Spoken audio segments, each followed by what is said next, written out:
Down goes the flag, and the 1984 James Hardie 1000 is underway, and it is George Fury, Peter Brock and Allan Grice running up. We've had a praying. Steve Masterton's gone in. Tom Walkinshaw is stalled there on the starting line. The rest of the field passing him by. He's been collected by a Camaro. Peter Williamson has also gone into the side of his car, and we have the track blocked across the main straightaway. So we've had a very, very big accident here at the start of the race. It's got to be a restart, surely. I mean, the traffic will never get through here. They're going to have to flag them down across the top of the mountain and bring them back for a restart. Tom Walkinshaw is all right. Camaro, 34, slammed into him, couldn't possibly avoid him. Unfortunately, that's the Bundy and car entry. Peter Williamson slumped over his car. The Wang Computer Jaguar, number 12, Tom Walkinshaw. Obviously, the number 77, Williamson O'Brien Toyota. Walkinshaw and Goss are out, and Tesserero and Tyndall are also out at this stage.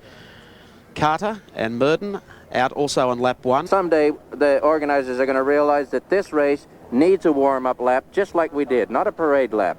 10 seconds away from the start of the 1984 great race. They're racing and getting away smartly as Peter Brock on the outside. Fury miffed the start completely, and Johnson ranges up on the inside to take over second place as they run to the first corner. Tagging him is Allan Grice, and then Fury getting into stride. The BMW is out wide, and then John Harvey making a good start as well as they stream up Mountain Straight. And there's the view of the entire field as it heads off for the first time up to the mountain and towards GTX Bend. Over the top and dropping down to the lip, it's Peter Brock in front, Johnson in second, Grice is third, and look at the challenge on back behind them, the black BMW and Allan Moffat already putting pressure there. Brock in front, the 05 Commodore Johnson goes through in second place, then Allan Grice. George Fury, boy, is he going to be disappointed about this restart because he got away really well first time round off pole position, but on the restart, blew it badly and is in fourth spot. Allan Moffat hard on his heels in the RX-7. Over the top they come, sweeping through Castrol Curve, onto the top of the mountain. Hear the crowd roar. Past Reed Park, on down to McPhillamy. Take the left-hand curve. Line astern. Nobody gets wide here and survives. Jansen, Cullen, McLeod. Through they stream. The big Ford of Brian Callaghan in there as well.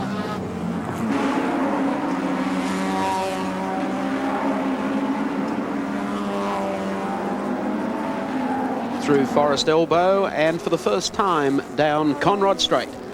And here they come. They'll be looking for speeds of 260 kilometres an hour or more. Peter Brock, Dick Johnson go by. There's Allan Grice now. Fury and Moffat. Into the braking section, down through the gears, and Brock is first on the first lap. Car number 75, that's Laurie Hazelton, who is up at the top of the mountain. Now, how did they manage to get stuck in there against that? Oh, yes. That's how it happened. A little tap on the side, then Hazelton, the Capri, comes heading across, and boom! Chris Hire meets him, going through. Gathering him in a little, pulls out to the right. Slipstreaming him obviously before. Has he got enough to go past under brakes? No, he's got to back off as they negotiate Murray's corner. This is a real contest, isn't it? Great stuff. Grice still sitting here on the tail, but he'll have a crack at Harvey on the run up. Fury! Oh, Fury is brilliant. them. Harvey's off. Harvey has gone off on the right-hander, bounced off the wall. Fury arrived. Excuse me, boys, and he went through the pair of them. And Steve Masterton apparently has just gone into the wall on the rundown, I think, to Forest Elbow.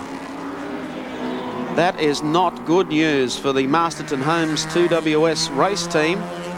There has been a coming together, as you can see there.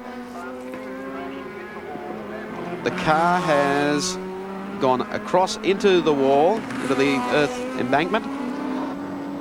Out of Allan Grice's car coming down. Whoops, there is smoke and dust. And there's Steve Masterton, by the look of it, going off the course and crash, and almost getting Grice on the way back. Brock in front, Grice second, Fury third, Johnson fourth, Harvey fifth. And Cullen and Jones in their Commodore now up into sixth spot. Whoa, one of the Rovers is in the wall. Car 60, Steve Soper and Ron Dixon's entry. Oh, the Group A lead. They were running second, in fact, in the Group A category. They just consider how good these guys are. They're on a public road. They're racing. Oh, there's not much room there, but Grice takes the advantage, and Grice goes through to take the lead in the James Hardie 1000. You saw it with Racecam as we drop into the Wilco cutting. So we'll try and catch up for you and see what has happened here. Coming down, there's English, the last car on screen. Uh-oh, he's got into the side of the Clearahan Mazda RX-7. Clearahan's heading out to the wall. He decides he's turning the other way. Oh, my goodness me. Lumps of concrete flying everywhere. Knocked a big hole in the wall. So we now have 05, Peter Brock, and we have a driver change now coming in. In goes Steve Harrington. Fury's gone by. Johnson has gone by. But a bit of a problem, Harrington can't start the car. Mechanics now pushing it to get it rolling. So a delay here for the Allan Grice, Steve Harrington Commodore. Mechanics pushing it furiously up pit lane. The car fires. Steve Harrington back onto the track.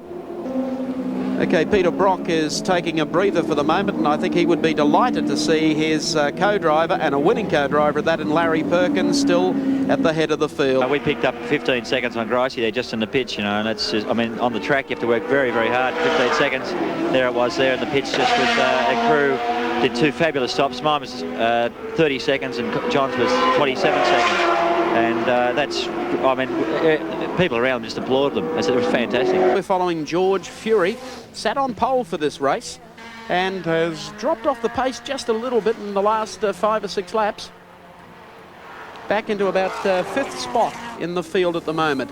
And in front of him is Gregg Hansford in the number 42 car. As we head up, that must be John Harvey, is it? In front of him in the 25 car. Okay, coming out of there onto the straight. Grice is gone. Round sideways into the... He's hit the wall. Allan Grice in the wall. No, it's Steve Harrington. Racecam. Tony Mulvihill and Brian Nightingale are in the sand trap in their Takiko RX-7. And they're there for good. Well, what a sad end to the James Hardie 1000. Buried there. Ooh. Yeah, he's not upset much. Coming down to the dipper and the S's. There, through the dipper. Ooh. Already difficult. I'm going to be on the straight. Now, we're on the straightaway now in a moment. Coming down to Forest Elbow. And as we come out of Forest Elbow, Prince Leopold, how are you enjoying the James Hardie 1000? I enjoy it very much. It's very much fun for me. At the moment, I'm feeling very happy. The car goes wonderful. We had in the first third, we had a trouble with the front wheel, but we changed that, and now the car is running beautifully. And I think it's a great track here. Oh, our second place man, is that Dick Johnson It is. pulling up? What's the problem? Some goddamn thing in the tank, I don't know. What, you got a fuel blockage? No, it's not a blockage, mate, it just won't pick it up. Coming up through the cutting. They just wait for the reception that he'll receive on top of the mountain from all the fans that have assembled up there. They're waving us out. Look at the fans out on the hill waving the banners, the Australian flag. Go Commodore, go. Parsons just goes past the pit straight now, so Brock's going to do this one by himself. Acknowledging the cheers and moving off to the left-hand side of the road to allow those other cars still to continue uninterrupted, and I say that's exactly what Peter Brock's waiting for David Parsons to try and form up so they can go 1-2 across the mountain. And the crowd really giving Peter Brock a send-off. The last trip of the V8 Big Bangers, as they're called, the Group C touring cars, and Brock has done it again. 8 wins at Mount Panorama. I think the mayor of the city might even call this Mount Brock. Here he comes. Don't say this wasn't orchestrated. A 1-2 for the dealer team. Peter Brock in 05 comes across the line to win the 1984 James Hardie, 1,000. Second place will go to his dealer teammate, David Parsons, in the number 25 car.